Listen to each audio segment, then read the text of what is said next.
Nosotros crecimos con mi hermana, sí crecimos en un hogar donde, bueno, no sé si tú sepas bien como el tema de lo que creen los testigos de Jehová, tienen varias ideologías y también muchas creencias. Buenos días, bienvenidos, me presento, mi nombre es Mariela Ortega y el día de hoy tenemos una invitada, tiene una historia que contarnos y la verdad yo estoy muy interesada en escuchar su historia porque siento que de algún modo también me va a ayudar en algunas decisiones que he querido tomar. Así que bienvenida. ¿Te puedes presentar, por favor? Hola, sí, claro, yo soy Daya, qué gusto. Yo soy Ador y estoy súper feliz de estar aquí contigo hoy para contarles un poquito de quién soy.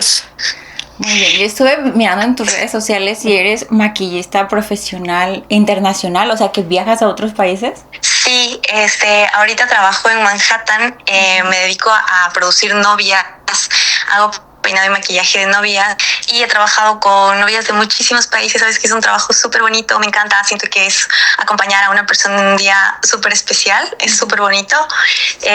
Y bueno, me encanta, pero claro, detrás de muy grande, sabes que para llegar hoy a Manhattan no fue fácil estar maquillando aquí ahora.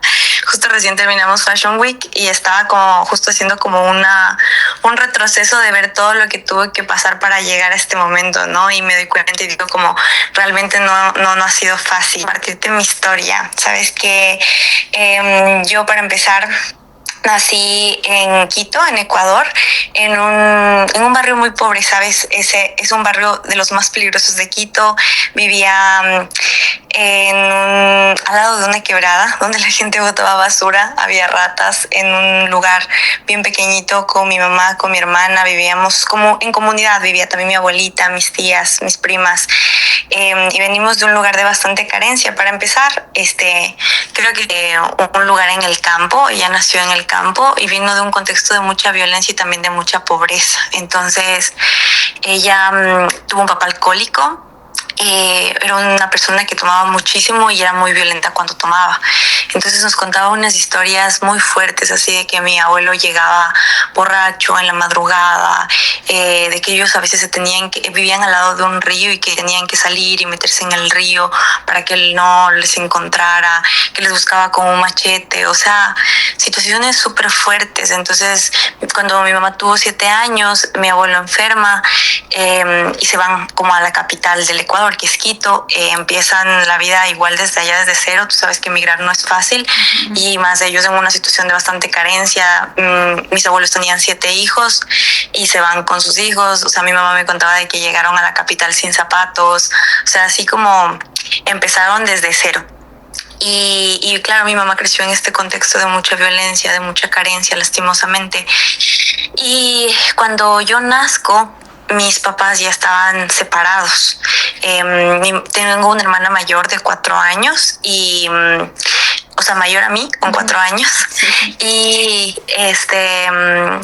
desde ahí comenzamos como, bueno, mis papás se separan porque, bueno, eran muy jóvenes primero, y luego porque, o sea, mi papá apostaba, era una persona que estaba como, tenía, me parece que 18 años mi papá, entonces como que estaba en otra... Claro, eso es lo otras menos que cosas de la piensas vida. es tener responsabilidades, ¿no?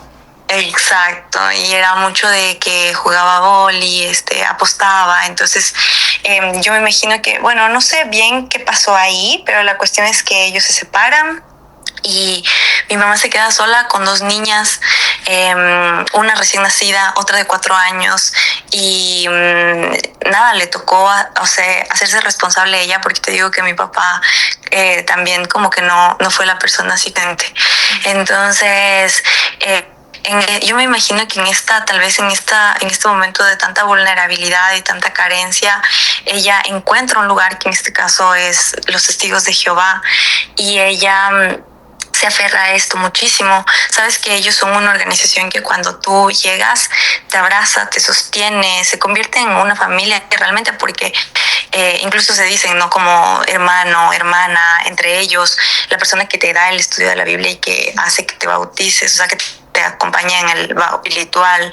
Entonces como que ella encuentra este refugio y este apoyo en esta comunidad y se aferra muchísimo. Entonces cuando nosotros crecimos con mi hermana, sí crecimos en un hogar donde, bueno, no sé si tú sepas bien como el tema de lo que creen los testigos de Jehová, tienen varias ideologías y también muchas creencias. Entonces, por ejemplo, nosotros, ellos no celebran, por ejemplo, Navidades, cumpleaños, Halloween, como este tipo de celebraciones no lo realizan. Uh-huh. Entonces nosotros sí crecimos como en un hogar donde... bueno, para todo esto, yo esto te estoy contando de cuando yo era niña, ¿no? Porque ahorita no te podría decir exactamente cómo están las cosas, no sé si sigan exactamente igual, pero te voy a contar desde mi realidad lo que yo viví ya. Sí, claro. Entonces, no, por ejemplo, en nuestro caso nunca tuvimos una fiesta de cumpleaños, nunca tuve un pastel o un árbol de Navidad, o en los programas igual no podíamos, por ejemplo, no podíamos cantar el himno nacional. Tienen muchas reglas. Entonces nosotros empezamos a crecer en este entorno. Hay muchos hermanos, digamos, que les llamaban así, que nos vieron crecer a mi hermana y a mí, y mi mamá comienza, bueno, a hacerse muy y era lo más importante era que seamos testigos de Jehová y como que lo practiquemos, y siempre nos hablaba de que en esta casa no puede vivir alguien que no sea testigo de Jehová. Sabes que en este momento también como que en esta organización, mi mami lo que nos decía era como, ellos le llaman la verdad a todas sus creencias, ¿no? Tienen ahí varias creencias de que va a venir un Armagedón, de que va a destruir el mundo, de que Dios va a venir en juicio y va como a destruir a las personas que no han hecho caso a las palabras de la Biblia. Tienen varias creencias. Entonces todas estas creencias ellos le llaman la verdad, o sea, así se refieren a eso. Uh-huh. Entonces para ella era como, si tú no estás en la verdad con Dios, estás en el mundo, le llaman, con el diablo. Entonces para mi mamá era así como, no puedes tener amigos fuera de los testigos de Jehová, o sea, no puedes crear como alianzas fuera, porque ahora ellos son tu familia. Entonces siento que en este momento, por ejemplo, nosotros nos alejamos bastante como de nuestras familias, y desde chiquita, sabes que en mí sí hubieron muchos que hacían tanto sentido, como esto, por ejemplo, de que no podía tener amiguitos, y aparte que, por ejemplo, siempre en las reuniones, porque nosotros íbamos 3 veces a la semana a las reuniones, nos enseñaban muchas cosas, y entre ellos nos decían que por ejemplo, la gente en las escuelas se van a burlar de nosotros como por ser diferentes, era de no cantar el himno nacional, como que nos van a hacer bullying, pero que es como, está bien, porque a la final tú estás eligiendo, y eso es como una parte de demostrar tu lealtad hacia Jehová. Entonces, y nos hablaban de muchas cosas, pero sabes que yo desde chiquita me cuestionaba, porque yo decía como, todo eso que me decían no pasaba. O sea, por ejemplo, mis amiguitos de la escuela sabían que éramos testigos de Jehová. De hecho, bueno, nosotros estudiábamos en la escuelita más pobre del barrio y éramos de las que íbamos de casa en casa predicando. Entonces, ahí estaban nuestros compañeritos de la escuela que también asistían a la misma escuelita. Y yo decía como, yo tenía esa inseguridad siempre de, se van a burlar de mí, como que todo esto que me preparaban, ¿no? Uh-huh. Y al final no pasaba. O sea, para ellos era como de, sí, de Jehová, pero X, o sea, son niños, ¿me entiendes? Entonces como que no pasaban esas cosas, y ya desde chiquita yo me iba cuestionando. Vamos a las reuniones, bueno, yo era una niña súper inquieta, me encantaba jugar, me encantaba moverme, y mi mami era súper rígida. Entonces ella siempre me decía que si yo me porto mal, que lo cual era estar inquieta en las reuniones y no poner atención y sentarme y quedarme calladita, me iba a castigar. Entonces siempre que llegábamos de las reuniones yo recibía castigo porque yo era muy inquieta. Entonces primero llegábamos y me sentaba y me leía un texto de la Biblia que era así como de algo de la vara de la disciplina es lo que alejará como... Te buscaba en la Biblia una razón para darte con la chancla, ¿no? Sí, exacto. Entonces ya terminando eso nos daba... afuera de nuestra casa había un árbol, entonces se montaba en el árbol y sacaba una vara, porque en la Biblia hablan mucho de la vara, entonces mi mami literal nos pegaba con la vara. Entonces, no, claro, yo siempre recibía castigo, entonces no me gustaba mucho porque cada vez que regresábamos yo recibía castigo, obviamente, porque era muy inquieta. Entonces desde chiquita como que no lo fui asociando con cosas tan buenas para mí. Esto de sentarme y quedarme quieta, yo tengo TDA, entonces como que es algo que hasta ahora, ¿sabes? Me cuesta mucho quedarme sentada y poner atención por mucho tiempo a una sola cosa. Entonces, nada, fuimos creciendo y cuando tenía yo más o menos unos 8 años, y entonces mi hermana debe haber tenido por ahí que unos 12 años. Mi mamá conoce Testigo de Jehová también, se enamora de él y se casa.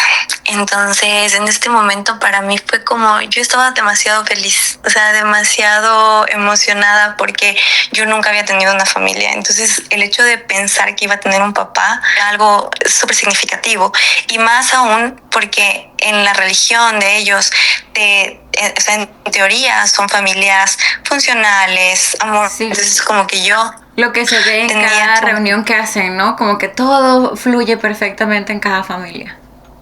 Exacto. Entonces, para mí, yo tenía mucho esa idealización de por fin voy a tener esa familia que tanto soñé, que tanto quería.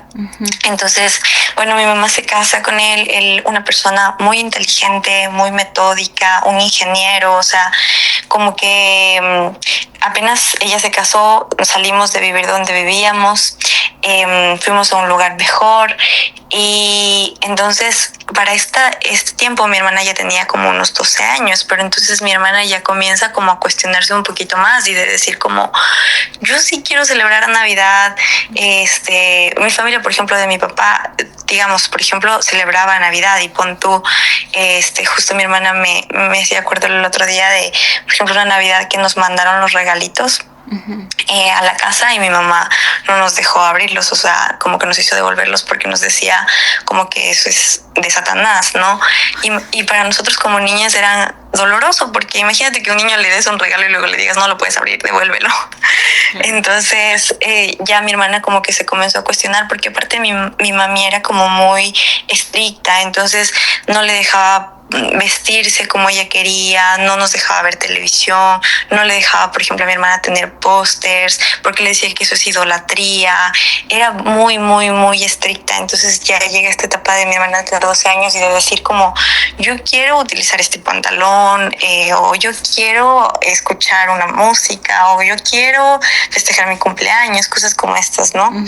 Y mi mamá siempre nos decía como, no, o sea, en esta casa, si no eres testigo de Jehová, no, si no perteneces a la verdad, pues perteneces a Satanás. O sea, y no, ella decía como, si tú te vas al mundo, no podemos hablar el mismo idioma, o sea, no nos vamos a poder entender, entonces este vínculo se rompe. Entonces, ya cuando comenzamos la convivencia con mi padrastro, para mi hermana también fue bastante fuerte, porque ella sí tenía un poco la esperanza de que algún día mi papá y mi mamá regresen, lo cual no iba a pasar definitivamente, pero en su cabecita de niña yo creo que ella tenía esa esperanza, ¿no? De que algún día se vuelva a esa familia original. Entonces, ¿sabes qué? Me acuerdo de una vez que estábamos conversando afuera de la casa, y de hecho estos niños eran testigos de Jehová, pero es que, mira, ya cuando estás ahí en los testigos de Jehová, sí te dicen como, cuando se terminan las reuniones, te piden que vayas y te acerques a las nuevas personas, y que les des amor y que les hagas sentir bienvenidos y que les hagas sentir esa calidez. Y luego, si ya después de que saludas a los nuevos, sí ya puedes tener tus amiguitos de siempre, tus hermanos con los que más te llevas, y ahí obviamente el chisme está potente. Entonces, ahí en estos grupitos que hacían, pues ya comenzaban a hablar de los otros hermanos y de quién es lo suficientemente espiritual y quiénes no eran tan espirituales, entonces con quienes no te podías llevar aunque fueran testigos de Jehová. Ay, chisme religioso. Exacto. Entonces, me acuerdo que una vez estábamos afuera de la casa y estábamos con estos niños que eran testigos de Jehová, pero no eran tan espirituales. Entonces justo llegó mi padrastro y comenzó a jalonearle a mi hermana fuerte, así de meterla a la casa porque se enojó muchísimo de que estuviera afuera. Entonces ya mi hermana también como con estos 12 años y también como con esta rebeldía que ya comienza a caracterizar un poco a la adolescencia. Eh, y ella como de decirle, no, o sea, no me levantes la mano, tú no eres mi papá. Entonces ya cuando me acuerdo que a raíz de esta pelea ya fue así como que mi hermana dijo como yo no quiero vivir aquí, o sea mi mamá también le dijo como si tú no quieres ser testigo de Jehová, si tú no quieres acatar estas reglas, pues te vas de la casa. Entonces mi hermana se fue 12 años. Ajá, exacto. Tú sabes que a los 12 años mi hermana se fue de la casa con una mochilita sola a vivir a la casa de mi papá, de la familia de mi papá. Esa es otra historia porque, bueno, te la puedo resumir rápida. Mi hermana se va a los 12 años, se enamora de un policía que era 12 años mayor que ella. A los 16 años ella se queda embarazada de gemelitos. Al momento que ella da a luz, hubo una negligencia médica. Los niños nacen con parálisis cerebral. Un sobrinito con una parálisis del 97%, mi otro sobrinito con una parálisis leve del 57%, y mi hermana, ahorita mis sobrinos tienen 20 años y mi hermana toda la vida les ha tenido que cuidar, y mi sobrinito que te digo que tiene la parálisis del 97% es como un bebé. Ella tiene que darle de comer, cambiarle el pañal, darle medicación todos los días, bañarle, o sea, como si fuera un bebé, pero él ya es un adulto. Y sabes que en todos estos años mi mamá nunca, jamás volvió como a estar para ella, o sea, más bien cuando pasó esto de la negligencia y nos enteramos que iban a tener, o sea, esta parálisis y todo esto, mi mamá le dijo que esas eran las consecuencias de haber salido del pueblo de Jehová. Oye, yo como mamá al escuchar esto, yo en lugar de tu madre me hubiera sentido responsable. No es como, eso te pasa por haberte salido de acá el mandato de Jehová, sino me hubiera sentido responsable por haber aventado a mi hija tan pequeña a la calle. Exacto.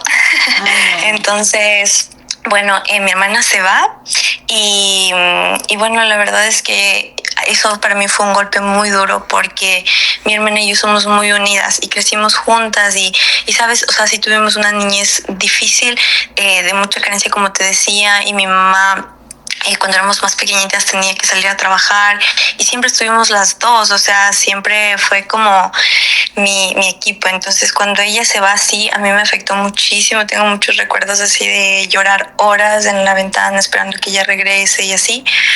Pero bueno, cuando ya mi hermana se va, yo me quedo con mi padrastro y con mi mamá, y más adelante, bueno, yo creo que como era una persona tan inteligente, sabes que ahora ya viéndolo como en perspectiva, me doy cuenta que él como que fue trabajándome desde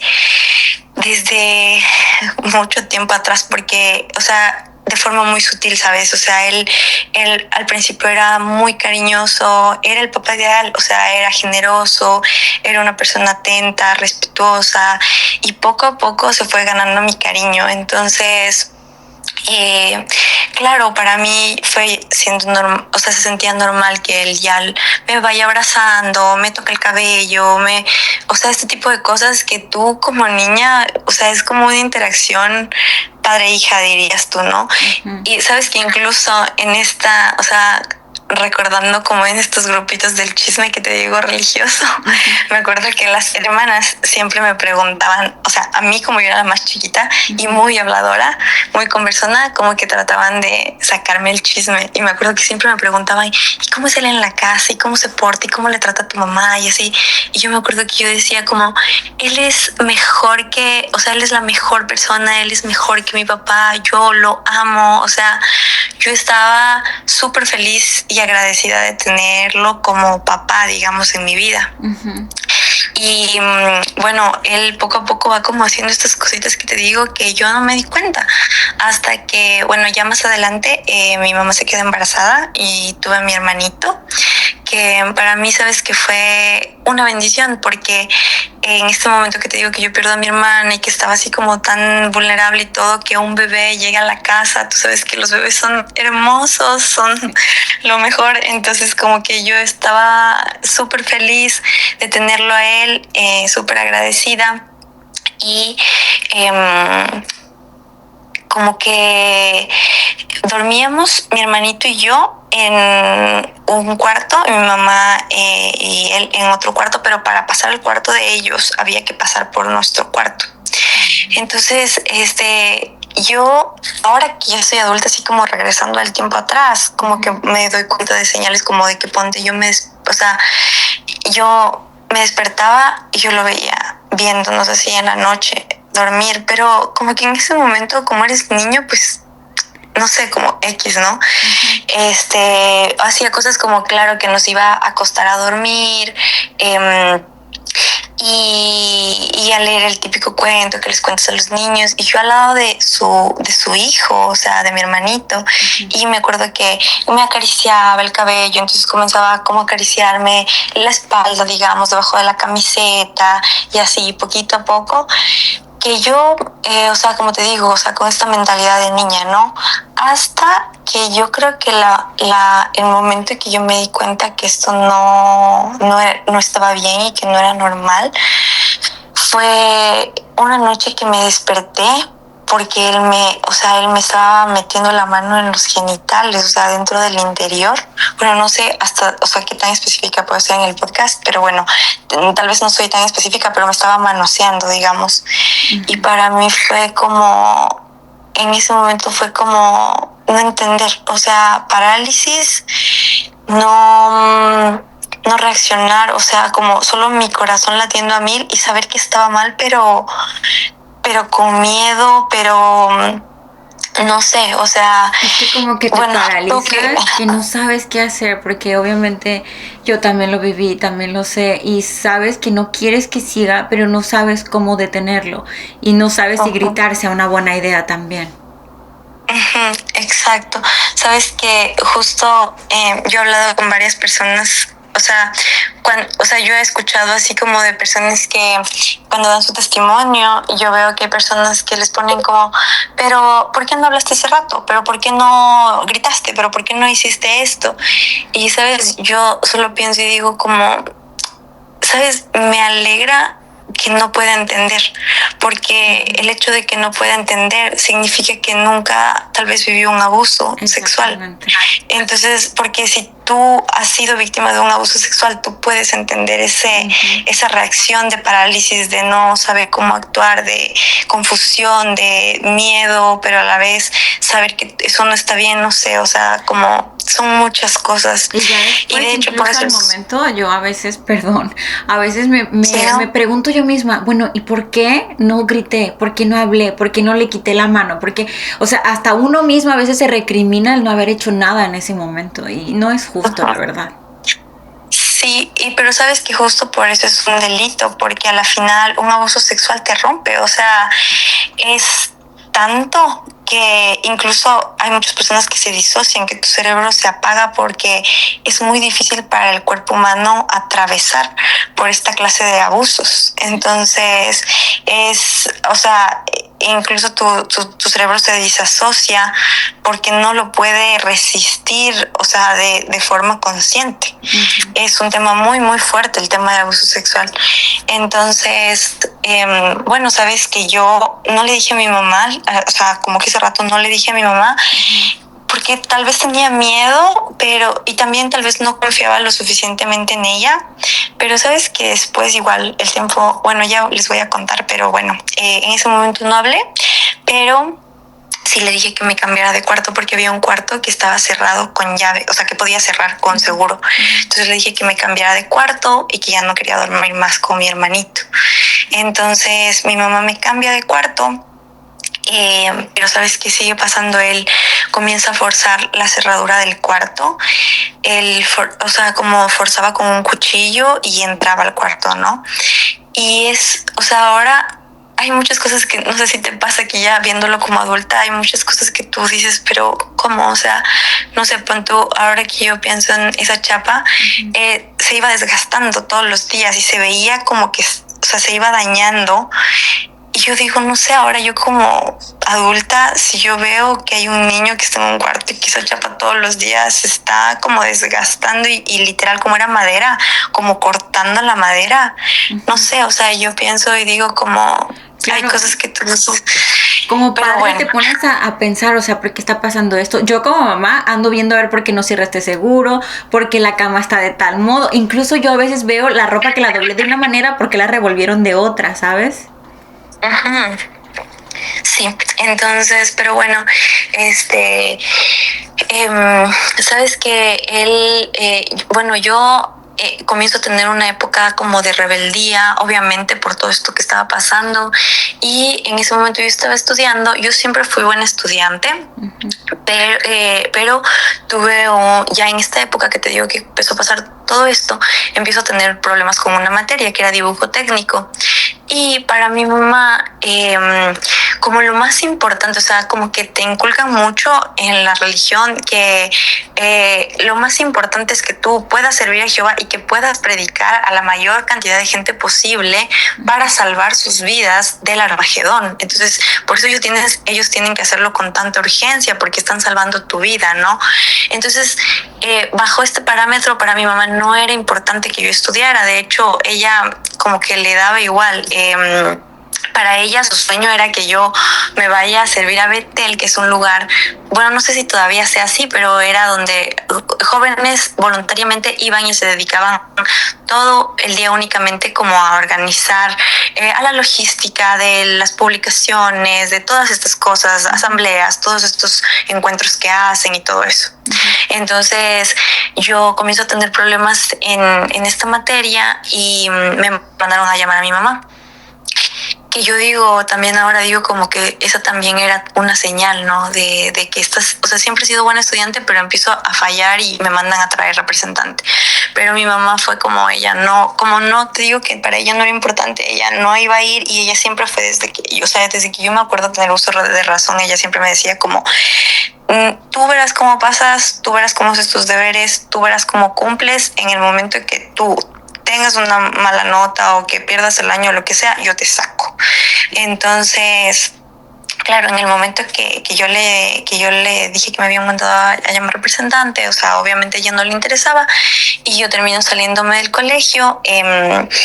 Y también estaba muy enferma, como que tenía muchas cosas, tenía anemia, tenía unas hemorragias súper fuertes, tenía fiebre reumática. Entonces, al momento que yo salgo, ya así como súper feliz porque ahora sí iba a poder predicar todo el tiempo. Lo que había esperado todo ese momento, ¿no? Exacto. Sabes que me olvidé de contarte que cuando se casan, mi padrastro, mi mamá deja de trabajar y mi padrastro comienza como a mantenerme. Entonces mi mamá se dedica a se llama precursora regular.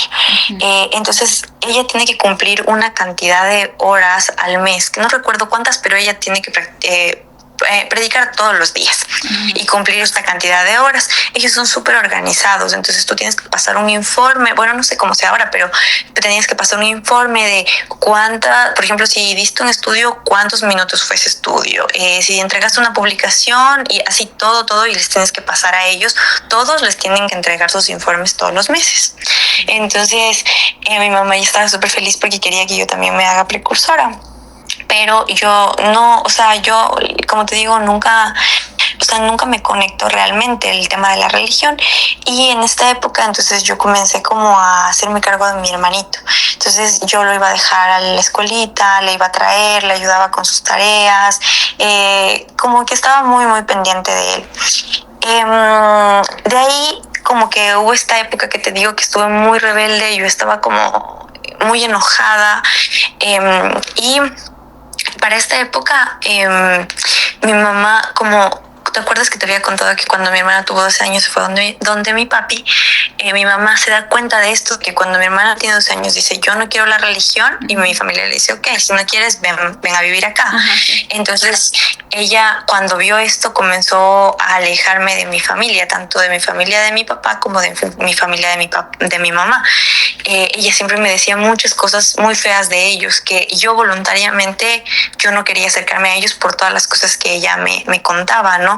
Entonces, ya en este punto yo quería regresar a estudiar porque yo estaba chiquita, o sea, yo no sé cuántos años tendría, tal vez 13 años, por ahí 14, no sé, estaba pequeña todavía, yo quería terminar el colegio al menos. Entonces me comuniqué con una prima y le dije que por favor me ayude a convencer a mi mamá de que me deje volver a estudiar, y con una tía que es una hermana de mi mamá la convencieron de que me deje volver a estudiar. Entonces vuelvo a estudiar nuevamente y tengo mi primer noviecito. Tuve mi primer noviecito muy chiquita. Era un niño que igual era de mi edad, era hijo igual de padres testigos de Jehová, lo conocía desde que estaba pequeña, ¿no? Entonces, como mi mamá no me dejaba salir, yo me veía con él como de 6:30 de la mañana a 7 de la mañana. Entonces me veía por ahí cerca de la casa, él me pasaba dejando por mi colegio y se iba a su colegio. Qué madrugadora por el amor. Siempre, siempre. Para el amor no hay horario. Entonces, o sea, yo me despertaba antes para arreglarme, o sea, para ir bañada en agua de canela, ¿no? Ay, qué bueno que me dices eso para ponerme alerta cuando mis hijos empiecen a madrugar, porque no les gusta madrugar. Entonces, en estas idas que íbamos al colegio, yo comienzo a ver que mi padrastro me comienza a seguir, o sea, yo lo veía por la calle así escondido detrás de los postes, siguiéndome. Pero en este punto yo estaba tan traumada que yo, o sea, yo me cambiaba debajo de las cobijas, debajo de las sábanas de ropa, con la luz apagada, o sea, yo estaba ya súper traumada de muchas cosas, y yo decía, ¿será que me lo estoy imaginando? O sea, ¿será que...? Entonces le pregunto a este niño y le digo como, ¿tú le ves? Porque no sé si me lo estoy imaginando, y él me dice, no, sí nos está siguiendo. Entonces me comienzo a dar cuenta que nos está siguiendo, y entonces yo llegaba a mi colegio sentada en mi aula y yo lo veía por la ventana y el tipo viéndome así afuera del colegio. Entonces como que ese creo que fue el momento o sea, esa fue como la gota que derramó el vaso para mí, fue como, me dio mucha rabia. Entonces justo me acuerdo que bueno, sabes que mi mamá, bueno, ya después así como yendo a terapia, así como el perfil de mi mamá, estos rasgos, y ponte uno de ellos era que, por ejemplo, con mi hermana, que te digo que a los hermanos de la congregación, por ejemplo, siempre les decía como, y a todo el mundo, ¿no? A la familia así, que mi hermana es súper malcriada, que es súper rebelde, que es súper respondona, que es mentirosa, para que al momento que mi hermana hable, pues nadie le creyera, porque ya tenían todo como este antecedente, ¿no? Y yo me daba cuenta que lo mismo hacía conmigo, era como, iba donde los hermanos y les decía que yo soy una mal agradecida con mi padrastro, y que soy una malcriada, y que soy una respondona, y Entonces, justo me acuerdo que yo llegué, tenía muchas iras,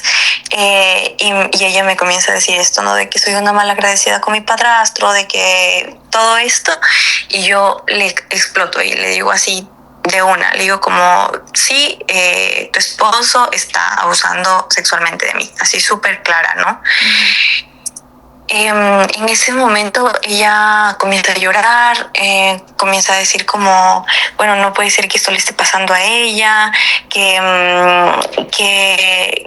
me dijo como, yo no le puedo dejar a tu hermano sin un papá, o sea, o quieres que como por tu culpa tu hermano viva la misma situación que tú viviste, como sin un papá. Y claro, o sea, yo tenía todo este antecedente de toda nuestra vida antes de conocer a mi padrastro, que te digo que vivíamos en un lugar con goteras, húmedo, al lado de ratas, o sea, vivimos bastante carencia. Entonces, como que para mí sí fue así como... cuando ella me dijo esto, como que yo sí estaba muy asustada de mierda que hice, o sea, ay, no sé si puedo decir palabras, perdón.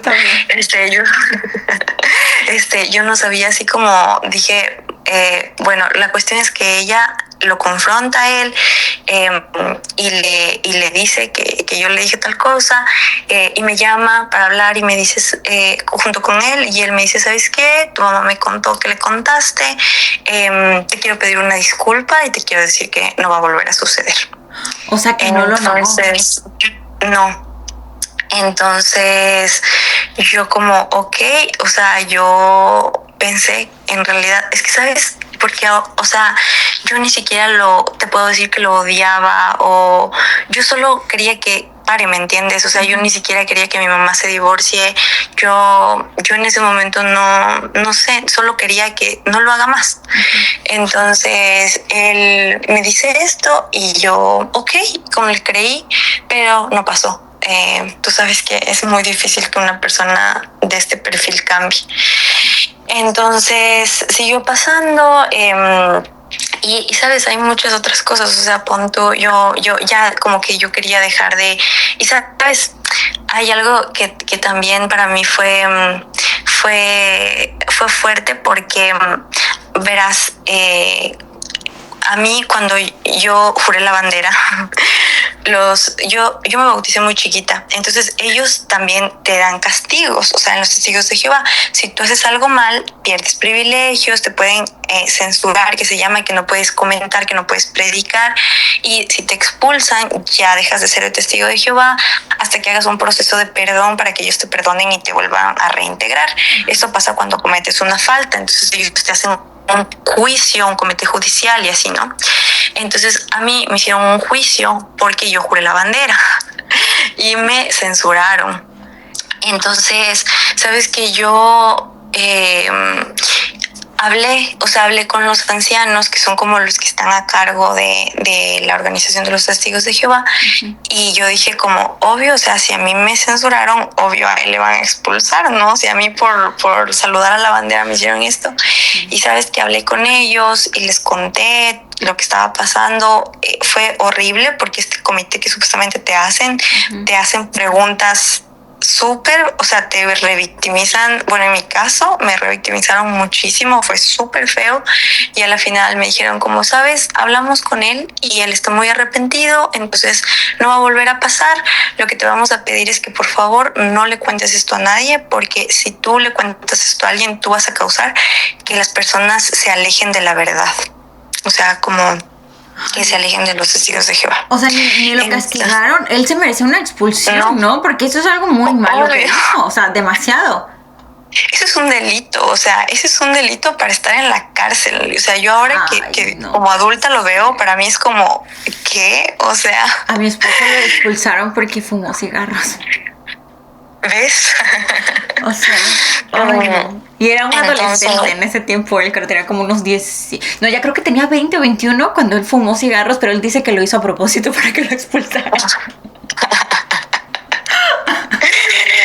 Pobre. Entonces, cuando pasó esto, para mí sí fue así como, ¿sabes? Para mí sí fue un golpe, porque, o sea, para mí sí fue, y ¿sabes? También fue un golpe porque yo, como te digo, yo crecí en esa congregación que era la misma, ¿no?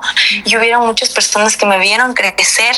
Me acuerdo que había una chica que trabajó en nuestra casa un tiempo, y ella me vio crecer de verdad desde que yo era niña, y yo le quería muchísimo, o sea, era mi familia. Y cuando pasó esto, me acuerdo así de un día que estaba muy triste, y yo la veía venir por la calle y yo como que solo quería llegar y abrazarla, y te juro que iba a romper en llanto, y cuando ella me vio, solo me vio y se cruzó la calle. Entonces me quitaron la palabra y así. Y yo, después de que pasó esto, que no pasó nada con él, para mí sí fue así como... no entiendo, o sea, ¿sabes? Creo que le hicieron una censura, pero no pública, o sea, como que le quitaron ciertos privilegios, pero no públicamente, porque a mí, por ejemplo, o sea, así públicamente, frente a todos, me dijeron como, Dayana Bando queda censurada de la congregación, digamos, pero a él no lo hicieron público, porque es que me imagino que la gente iba a empezar a preguntar qué pasó o algo así, no sé, ¿no? Pero entonces para mí sí fue súper fuerte de, o sea, a mí me estás quitando la palabra y esto, pero está pasando esto, o sea, no entiendo. Y sabes que también fue para mí como que yo sí, como que perdí mucho la fe en todas las personas en general, porque ya después de esto, yo me acuerdo que en el colegio me mandaron a la psicóloga. O sea, yo sí siento que di muchas señales de que necesitaba ayuda, pero yo me acuerdo que ya, o sea, cuando yo llegué a la psicóloga, yo era así como, ya ni siquiera le quería contar, porque yo decía como, ya para qué, o sea, no va a pasar nada, ¿me entiendes? Y hablé con mi mamá, si los ancianos, que para mí era así como una figura de autoridad, no hicieron nada, no va a pasar, o sea, entonces ahí cuando me mandaron a la psicóloga me acuerdo que yo me acuerdo de que, por ejemplo, esta vez me acuerdo específicamente porque mi mamá seguía, no me dejaba salir, no me dejaba hacer nada, y me acuerdo que yo tenía una amiguita que iba a cumplir sus 15 años. Entonces los papás de ella me invitaron, estábamos igual en esa época así como de adolescentes, y los papás de ella me invitaron y me dijeron así como, nosotros te podemos ir a ver, dile a tu mamá que te dé permiso y nosotros te vamos a ver y te vamos a dejar, va a ser súper sano y así, ¿no? Y entonces yo quería porque me llevaba muy bien con ella. Yo le pedí a mi mami, no, porque obviamente no puedes celebrar cumpleaños. Entonces me acuerdo que esta psicóloga del colegio nos llamó, ¿no? Entonces yo le conté, por ejemplo, esto, y le decía como, es que ella no me deja salir, no me deja hacer nada y así. Entonces la psicóloga dijo, a ver, ¿qué les parece si hacemos una negociación? Entonces hacemos un ceder y ceder de ambas partes. Entonces, ¿qué te parece, Daya, si tú cedes con el tiempo? Digamos que vas a tener 2 horas para irte, pero si tú incumples con esas 2 horas, ya nunca van a volver a haber permisos. Y le decía a mi mami, y tú cede con el permiso, o sea, déjale que vaya esas 2 horas y así como que hay un ganar y ganar. Y mi mamá, no, porque, o sea, ella no estaba dispuesta a negociar en absolutamente nada de lo que tenía que ver con la religión. Entonces me acuerdo que tuve una terapia con la psicóloga ella sola, y ella me dijo, verás, lo que me dijo, yo la verdad no veo una esperanza de cambio en tu mamá, pero lo que vamos a hacer es que vamos a trabajar contigo. Y para este punto yo ya sentí, o sea, yo ya sentía que ya me estaba volviendo loca. O sea, para mí, yo estaba súper rebelde. Cuando tomaba hasta, o sea, hasta perder el conocimiento, me intenté suicidar. O sea, yo demostraba absolutamente todas las señales. Y cuando ella me dijo esto de yo no veo una esperanza de cambio, para mí fue como, esto nunca va a cambiar. O sea, yo nunca voy a salir de aquí, yo voy a vivir esto toda mi vida, ¿o qué? O sea, y claro, yo me daba cuenta que, o sea, él le decía que iba a cambiar, pero no cambiaba. Entonces, para mí era así como, yo tengo que irme de aquí. Entonces empecé a buscar la forma de salir de la casa. Siempre he sido como bien inteligente, entonces comencé como a moverme, a conversar con gente, no diciéndoles exactamente lo que estaba pasando, pero sí como tratando de abrirme puertas. Y me acuerdo que yo me llevaba súper bien con una hija de una prima de mi mamá. O sea, le pedí así de que por favor ayúdame a convencer a tu mamá de que me deje ir a vivir contigo. Entonces hablaron con la prima de mi mamá, y hablando con ella, ella, la prima de mi mamá, era una señora que no es que tuviera grandezas, pero era muy buena, ¿sabes? Y ella me dijo, ok, puedes venir a vivir acá.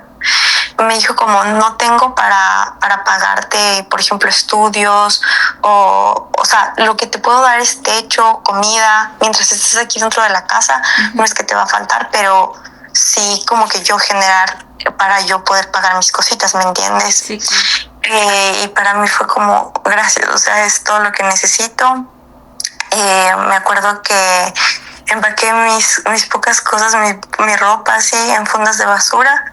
Solo me acuerdo de la última vez que estuve en mi casa. Me acuerdo que me metí al celular de esta persona y vi unos mensajes que tenía, y vi como en una flash memory algunas cosas que tenía, y solo me acuerdo de que cogí toda la ropa, y cuando salí estaba ahí mi mamá, y solo le dije como, te equivocaste, escogiste mal. Y me fui. Y fue muy duro porque fue como dejarle a mi hermanito y dejar esa familia, ¿no? O sea, la que había sido mi familia por tantos años, y y renunciar, porque yo sabía que yo no iba a poder regresar ni que íbamos a poder volver a tener contacto. Bueno, sabes que me fui, yo siempre fui muy trabajadora, desde muy pequeña empecé a vender dulces en el colegio, trabajaba en vacaciones, trabajé de todo, de promotora, de modelo, de un montón de cosas, y me fui a vivir donde la prima de mi mamá, que ella fue una persona tan amorosa que te prometo que no teníamos grandezas, pero fue su amor me curó, me sanó de muchas formas, el de ella y de su familia, porque era ella, su esposo y sus 2 hijas. Y siempre todo, o sea, toda la familia siempre me hicieron sentir que pertenecía, que como ese amor. Y de ahí salí, una hermana de mi mamá me ayudó muchísimo, ella me ayudó a sacar un crédito educativo, o sea, ella fue mi garante para que yo pudiera estudiar, y cuando yo terminara de estudiar empezar a pagar el crédito. Entonces eso me ayudó un montón. Me metí a estudiar todo lo que es estética, dermocosmetría, maquillaje profesional, todo lo que es estética. Y cuando terminé de estudiar, en efecto, pagué el crédito.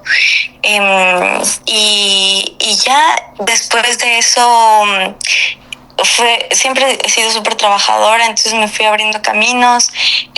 Después, como cuando tuve 24 años, conocí el que ahora es mi esposo. Bueno, de hecho lo conocí cuando tenía 21, pero ya cuando teníamos 24 años nos fuimos a vivir juntos. Él es una persona muy buena, ¿sabes? Es un ser humano con un buen corazón. Siempre como que él me ayudó a sanar muchísimas cosas, siempre que a veces pienso en la forma en la que él llegó a mi vida y cómo ha cambiado su presencia, mi vida, mi existencia. Me doy cuenta que hasta incluso si pudiese regresar el tiempo y tener que volver a pasar todas las cosas que tuve que pasar para poder estar en donde estoy hoy, con el hogar que tengo con él, pues hasta las volvería a pasar, porque es una persona increíble. Yo me puse primero en Quito, él me ayudó a ponerme un estudio de maquillaje. Después, bueno, él tenía un bar, y en 2020, bueno, él nació aquí en Manhattan. Entonces en 2021 nos venimos a vivir acá, y tengo mi estudio en Quito, y me especialicé en novias, entonces maquillo novias acá. Perdí contacto con mi mamá, con mi padrastro, con mi hermanito. Sabes que hasta lo último que supe, ellos siguen predicando, son la familia ejemplar, porque obviamente son la familia perfecta. Y sabes, o sea, hasta a veces, ahora que soy adulta, no justifico, pero sí he logrado entender muchas cosas. De perdonar y de entender. Fue un proceso muy difícil para mí, porque, sabes, es muy duro. O sea, yo creo que el tema del abuso sexual es un tema que lo trabajas toda tu vida. O sea, yo siento que llevo muchísimos años en terapia y lo he trabajado desde diferentes formas. O sea, pero todo el tiempo lo sigo trabajando. A veces cuando escucho víctimas, cuando he estado trabajando en entender, cuando he estado trabajando en perdonar. Y claro, no todas las víctimas merecen perdón, ¿no? O sea, como que yo creo que eso ya es independiente, pero a mí, en mi caso, yo, Dayana, creo que sí me sirvió muchísimo el hecho de soltar muchas cosas y de entender que ahora estoy en otra realidad, enseñarle a mi cuerpo eso, porque sabes que el abuso sexual es un trauma que se lleva en el cuerpo, que está grabado, y es muy fuerte, porque a veces, o sea, yo me daba cuenta que yo vivía en esta nueva realidad que vivo, pero con esa alerta siempre de que me estén siguiendo, o sea, me dejó muchos traumas en mi cuerpo. Entonces, como trabajar todo eso Todo eso ha sido como todo un proceso. Em, pero, pero bueno, al final todas esas vivencias me enseñaron a ser la persona que soy ahora. Siento que también el hecho de tener tantas carencias me hace valorar muchísimo la vida que ahora tengo, vivir desde el agradecimiento. Siento que valoro mucho, ¿sabes? O sea, a veces cuando, por ejemplo, nos vamos de viaje con mi esposo, él es como, no sé, siento que como toda su vida ha viajado y yo soy como, wow, o sea, yo es como, lo disfruto tanto, me meto en el mar, no sé, es como eso. Después de haber vivido en ese lugar que para mí realmente ese lugar fue como se podría decir que en cierta parte fue como el infierno. Uh-huh. Salir y ahora poder vivir en libertad es algo muy valioso para mí. Sabes que eso es creo que lo más importante que me ha enseñado este proceso, que si yo estuve dispuesta a renunciar a todo lo que tenía, a absolutamente todo, a mi familia, a mis cosas, a todo lo que tenía por mi libertad, yo toda mi vida voy a ser una mujer libre, pase lo que pase, porque si después de eso lo pude sobrevivir, creo que puedo sobrevivir a cualquier cosa. Definitivamente puedes sobrevivir al Armagedón. Exacto. Sí, literal, ahora yo ¿Mande? Sí, literal, ahora yo siento que esta es mi vida después del Armagedón. Yo creo que sí, ya pasaste el Armagedón sin tener que haber esperado hasta el Apocalipsis y todo el final de la Biblia. Exacto. Ay, no. Pero mira, me da muchísimo gusto y pues paz también como mamá que estés sanando, que estés en terapia, que tu vida haya mejorado. Se siente muy triste por tu hermana sin conocerla, la verdad se siente muy triste. Como madre me duele el corazón de que tu hermana haya tenido que irse así a la calle tan pequeña. Pero más que tu madre la haya culpado a ella, o sea, ese es tu karma o es lo que te toca pagar por haberte revelado la religión, o sea, ¿qué? ¿Qué es eso? Sí, pero sabes que ahora ella justo acaba de terminar su carrera como psicoterapeuta. Entonces, sabes que también ver su proceso para mí ha sido increíble, porque de verdad ella es la mujer más fuerte que yo conozco. Es que no tienes idea, porque aparte de que es una mujer fuerte físicamente, porque tiene que cargar a una persona de 20 años todos los días, es una persona muy fuerte en su forma de ser, pero aparte es la persona más dulce que yo conozco en mi vida y siempre está con una sonrisa. Y ahora que le veo como pasar este proceso terapéutico, para mí ha sido como admirable. De verdad, yo siento que ella nació para esto y siento que todo eso que ella tuvo que vivir le sirvió para que ella ahora pudiera entender tantas cosas y también como que viviera desde el agradecimiento, ¿no? Y también siento que eso sirvió mucho para unirnos, ¿sabes? O sea, yo siento que con ella yo siempre digo que ella es mi alma gemela, porque tenemos una conexión súper bonita, súper especial, que yo a veces digo, no sé, tal vez si no hubiéramos tenido que pasar tantas cosas juntas, no existiría este vínculo tan fuerte. Es probable. O sea, que ella se especializó en esto de las terapias y eso. Sí, ella hace ahorita acompañamientos de procesos, entonces hace muchos acompañamientos y está tratando como de especializarse en personas que cuidan a personas con necesidades especiales. O sea, ustedes son unas guerreras que han superado el Armagedón juntas, porque todo el dolor que han vivido, todas las dificultades, las han transformado para de eso sacarle provecho. Sí, sabes que la verdad es que sí han sido fuertes los procesos, pero siento que los resultados que ahora hemos tenido están bonitos. Ahora como que la vida se siente más ligerita. Qué hermoso. Oye, entonces hablando un poquito más de la religión, tú ahorita no estás en ninguna religión, me imagino. No, sabes que pasé un proceso de, primero, o sea, cuando yo salí de mi casa, como todo era no. Cuando yo salgo y tengo demasiada libertad, yo pensaba, o sea, yo era como todos me decían que no, yo entonces pensaba que todo era sí. Entonces yo comencé a hacer tantas cosas, o sea, tantas cosas que sola me tuve que ir dando cuenta de que esto no está bien, o sea, esto ya me está haciendo daño, o sea, esto no, esto sí de verdad no. Ok, entendías el por qué algunas cosas eran no. Exacto. Entonces, como que pasé por ese proceso, pasé por un proceso muy peleada, ¿sabes? Muy peleada con Dios, muy peleada con la religión. Yo era de que, o sea, una época decía yo no creo en Dios, muy peleada también con la gente religiosa, o sea, yo tenía mucha rabia, pero creo que sí llegó un punto de mi vida en el que solo fue como observar, ¿no? La naturaleza, el cielo, los animalitos, tú mismo, tu cuerpo, cómo estás hecha.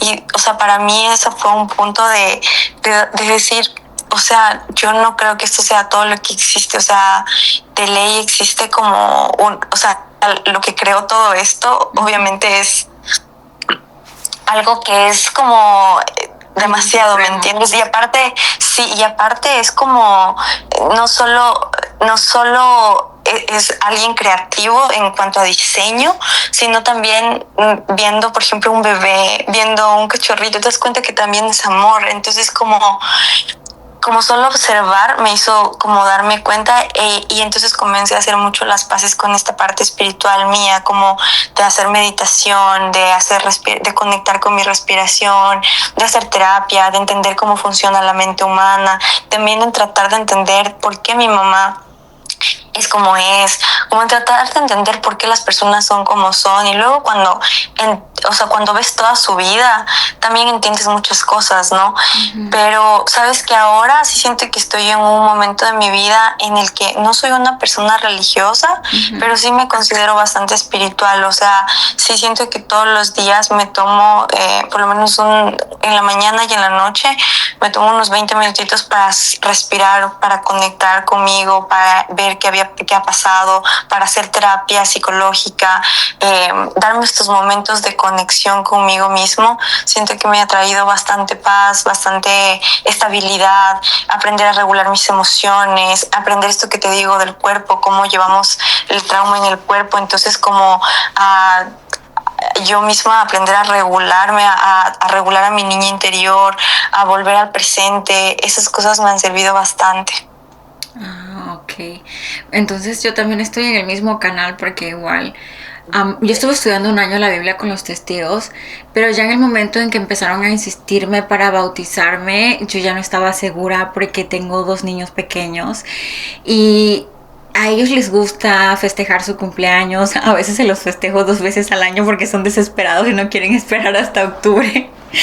Entonces se los hago antes y ya luego el mero día y así, porque es que ya quieren su regalo o ya quieren comer pastel, pero no hago fiestas. Yo no suelo hacer fiestas grandes porque vengo de una familia muy pobre también y no hay esa tradición. Pero no quiero que pase desapercibido el día tan feliz de mi vida que me convertí en madre de estos seres hermosos, ¿no?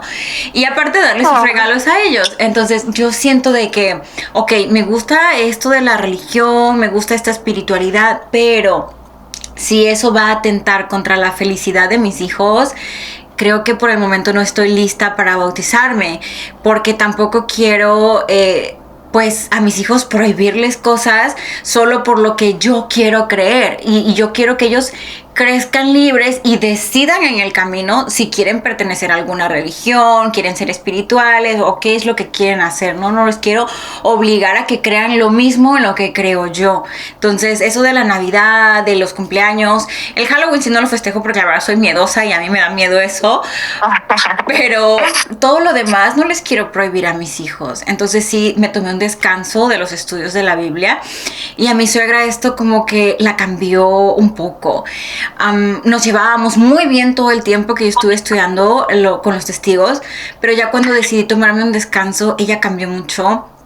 Si quiero comer mantequilla o comprar mantequilla, me dice que no es saludable, que no es bueno. O sea, con ese tipo de cosas me lleva a la contraria, ¿sabes? Y no sé si eso es como un poco violencia psicológica o algo así. Sabes que yo lo percibí, o sea, yo desde mi punto de vista lo percibo un poco como si fuera un espejismo su amor, porque es un amor condicional, o sea, es como mientras tú seas testigo de Jehová y hagas todo esto que dice la religión de los testigos de Jehová, tú tienes mi amor, pero al momento que tú lo dejas y ya no quieres, mi amor automáticamente muere. Entonces, por ejemplo, eso fue algo que a mí me costó muchísimo con mi mamá, porque era como, no sé, o sea, tú a veces, yo veo a las otras personas y tienen una mamá que tiene un amor incondicional, que de verdad, pase lo que pase, te siguen amando y siempre están ahí y o sea, me imagino tal vez tú con tus bebés, o sea, independientemente de lo que pase, ese amor no se transforma. Entonces, para mí, o sea, como también me siento súper identificada con tu historia también, porque es como que tú dices, o sea, si mi mamá está viva y no me quiere, eso siento que es como una herida súper fuerte. Entonces, para mí tratar, o sea, entender ese amor condicional que tienen los testigos de Jehová me costó muchísimo darme cuenta, pero sí lo sentí así, o sea, es como, ok, mientras tú estés haciendo lo que yo te digo, tienes mi amor, pero al momento que tú no hagas lo que yo te estoy diciendo, ese amor se quita y se corta automáticamente, y eso me parece cruel. Sí lo es, y más por el caso que estoy llevando, pues yo sentía que tenía otra mamá con mi suegra, ¿sabes? Y de repente dije, ay, me voy a tomar un descanso del estudio, y ella ya casi no me manda mensajes, casi no me visita, y si me visita, todo lo que hago no parece correcto. Y yo no cambié, o sea, yo no soy una persona que diga groserías, que ahora me vista con minifaldas, o sea, no cambié la persona que soy, simplemente me tomé un descanso de los estudios de la Biblia. Uh-huh. Ajá, sí, eso a veces como que es fuerte, te entiendo. Sí, está fuerte esa parte. Pues seguiré considerando el si regreso a esa religión o no, porque es algo difícil. Y luego una cosa que también no entiendo es como, ahora yo estuve, porque aunque no estudio la Biblia, soy muy chismosa, soy una religiosa chismosa. Me encanta el chisme religioso a mí, y cada que publican un artículo en la página de JW, ahí lo estoy leyendo. Y dieron un informe hace poco de que sí, la verdad soy una chismosa religiosa. Dieron un informe de que ahora ya pueden utilizar pantalón de vestir, y en las reuniones las hermanas pueden llevar pantalones, y yo estuve escuchando muchas otras chicas como de que no pueden llevar un vestido donde se le marque el cuerpo, o no pueden llevar cierta ropa, y ahora ya pueden. Mi esposo era obligado a llevar corbata y bien cortado el cabello, y ahora ya pueden llevar barba, y a mí no se me hace justo, porque mi esposo tiene esto de comerse las uñas de la misma ansiedad que le generó el haber crecido en esa religión. Y también eso me hace reconsiderar si yo quiero pertenecer a algo así. Sí, o sea, ¿sabes? Yo creo que sí, todos somos libres de elegir lo que queramos, pero sí cuestionarnos, ¿no? Cuestionarnos cada cosa que nos están diciendo, pero ¿por qué? O sea, yo creo que algo está mal cuando te hace daño a ti o le hace daño a terceros, ¿no? Uh-huh. Pero si algo no te hace daño a ti o no estás vulnerando los derechos de otra persona, yo sí como... muchísimas de las cosas que ellos dicen como que me he cuestionado y digo como... ¿Pero por qué? O sea, porque si no, solo porque tú, o sea, porque alguien lo dice y ya. Entonces, como que yo creo va a ser un proceso también para ti de mucho cuestionarte, o sea, cada cosa. Yo creo que ahí también encuentras muchas respuestas. Sí, mi esposo realmente estaba negándose a eso, y sí era difícil. A veces hasta se enojaba cuando me tocaba a mí el estudio, pero... Ahora escuchándote a ti y ya habiendo escuchado otras historias también aparte de la tuya, sí me estoy reconsiderando mucho, porque ahora que estoy pasando en este proceso de mi denuncia, yo necesitaba como un círculo de apoyo espiritual también, y la señora con la que estudiaba la Biblia, la verdad la sentía tan amorosa, entonces quería volver a hablar con ella, pero no sé, después de esta situación yo no sé. Es que sabes que el hablar también es un proceso súper fuerte. Yo lo viví porque yo también saqué un podcast con mi historia, contando. Y sabes que fue fuertísimo cuando saqué ese podcast, porque sí, o sea, ahí te digo que es como trabajar el abuso desde otro punto, porque según yo ya estaba de que súper trabajada, ya lo podía hablar, o sea, como que ya dije, lo voy a sacar. Pero al momento que lo saqué fue muy fuerte, primero porque, o sea, yo me imagino que en tu caso debe haber sido mucho más, que yo saqué y muchísimas personas me comenzaron a escribir de yo viví lo mismo, yo viví lo mismo, yo viví de esta forma y de esta forma y de esta forma. Y hay tantos casos que para mí fue tan choqueante de decir, wow, ¿por qué no se habla más al respecto? O sea, porque hay tanto silencio alrededor, por una parte. Por otra parte, hay muchas personas que obviamente por eso es que se guarda tanto silencio, porque hay un castigo, ¿no? Para la persona que habla, y hay muchos que te estás inventando, solo quieres fama, solo ni sé qué, o sea, seguro tú lo sedujiste, cosas como estas, que es como que eso es fuertísimo también, porque es nuevamente revictimizante, que es como de, ok, si no me creíste cuando yo tenía 14 años, ¿por qué crees que, o sea, por qué crees que te voy a estar mintiendo a mis 34 años? O sea, Claro. ¿de qué me sirve inventarme eso ahorita? No, o sea, ¿quién quiere ese tipo de fama? O luego, es que solamente quieres monetizar con eso, te inventas eso. Monetizar, oye, si fuera a ganar $1,000,000, claro, hablo todos los días sobre esto. Ajá, exacto. Entonces, y luego también esto que tú dices, como que hay personas, a mí me pasó también que yo tuve una tía que ella me dijo como que era mentira, que me haga ver como un psiquiatra. Y para mí fue tan, o sea, es tan doloroso, porque de otras personas tú dices, bueno, me vale ya, que piensa lo que tú quieras, pero de algún familiar tuyo que es tu sangre, igual, o sea, por ejemplo, yo tengo una tía que le había dicho a mi prima como que sí, yo sí sabía que él le seguía a tu prima, o sea, como cosas de esas que tú dices como, no, o sea, si supiste por qué nunca hiciste nada, o sea, claro, súper fuerte. Y luego también porque cuando hablé me llegaron muchos mensajes de, o sea, por ejemplo, de una chica que me decía como, ¿sabes qué? Este señor, tú no eres la primera víctima de esta persona. Y para mí eso fue también fuertísimo, porque para mí fue como, ¿qué? ¿Cómo que hay otras personas que vivieron lo mismo que yo vivía a manos de la misma persona? O sea, para mí fue súper fuerte. Tuve que empezar terapia nuevamente y empezar un nuevo proceso con respecto al tema del abuso. Pero lo que yo te puedo decir es que lo que tú estás haciendo ahorita es súper, súper, súper valioso, porque claro, se ha guardado tanto silencio alrededor de estos temas que por eso siguen pasando. O sea, si tú te pones a pensar, muchísimas personas, amigas que tú conoces, han sido víctimas de abuso, pero muy pocas hablan de esto, y es por esto, porque se te revictimiza, se te calla. Entonces, lo que tú estás haciendo es valiosísimo, porque, ok, si yo, por ejemplo, soy una niña de 14 años o no, soy una persona que no sabe de esto y estoy escuchando y estoy viendo en tu caso que tú estás hablando y que estás diciéndome, no, ¿sabes qué? Esto que te hicieron sí es abuso, se dice, esto es un delito por el cual esta persona tiene que estar en la cárcel.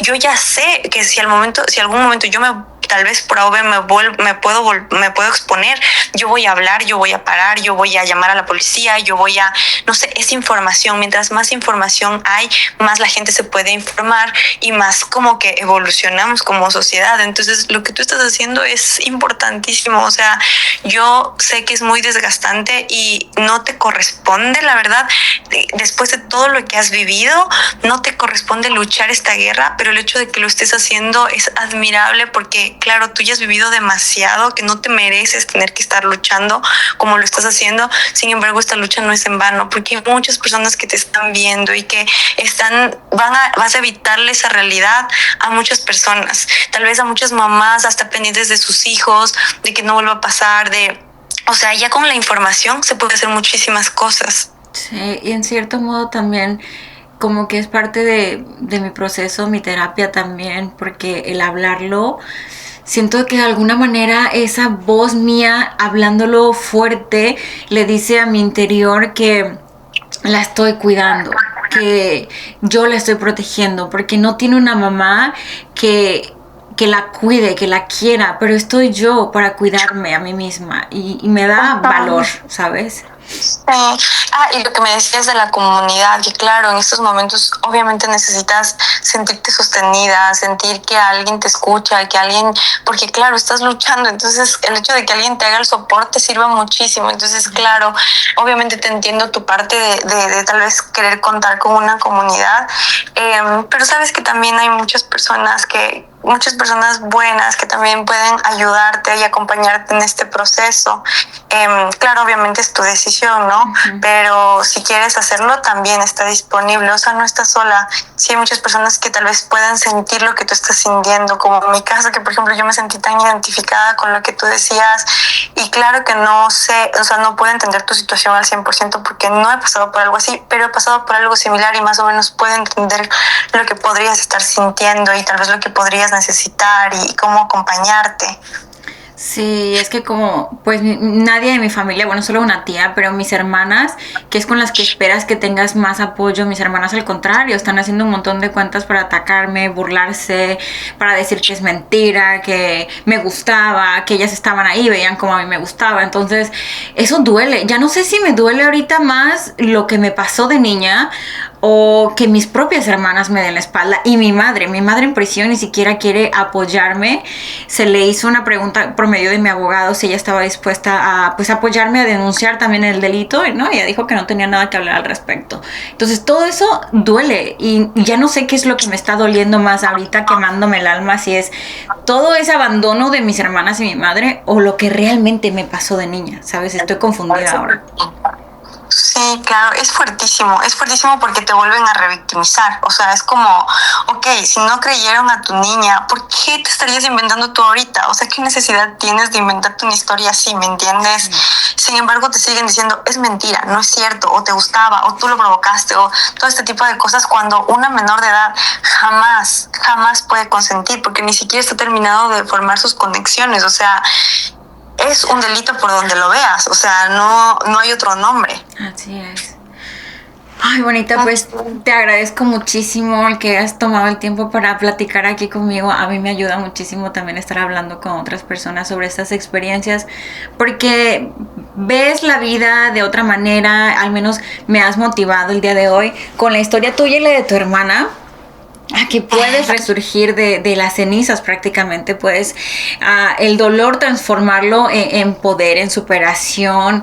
Y yo creo que no solamente a mí, a las personas que nos escuchen también, tu hermana tiene una historia muy fuerte, tú también, y el escuchar que hay mujeres que, mira, ahora tú eres una maquillista profesional, internacional, o sea, eso motiva. Yo creo que hay más niñas pequeñas también que a lo mejor sienten que ya su vida se les acabó, porque al menos yo sentía eso cuando era niña.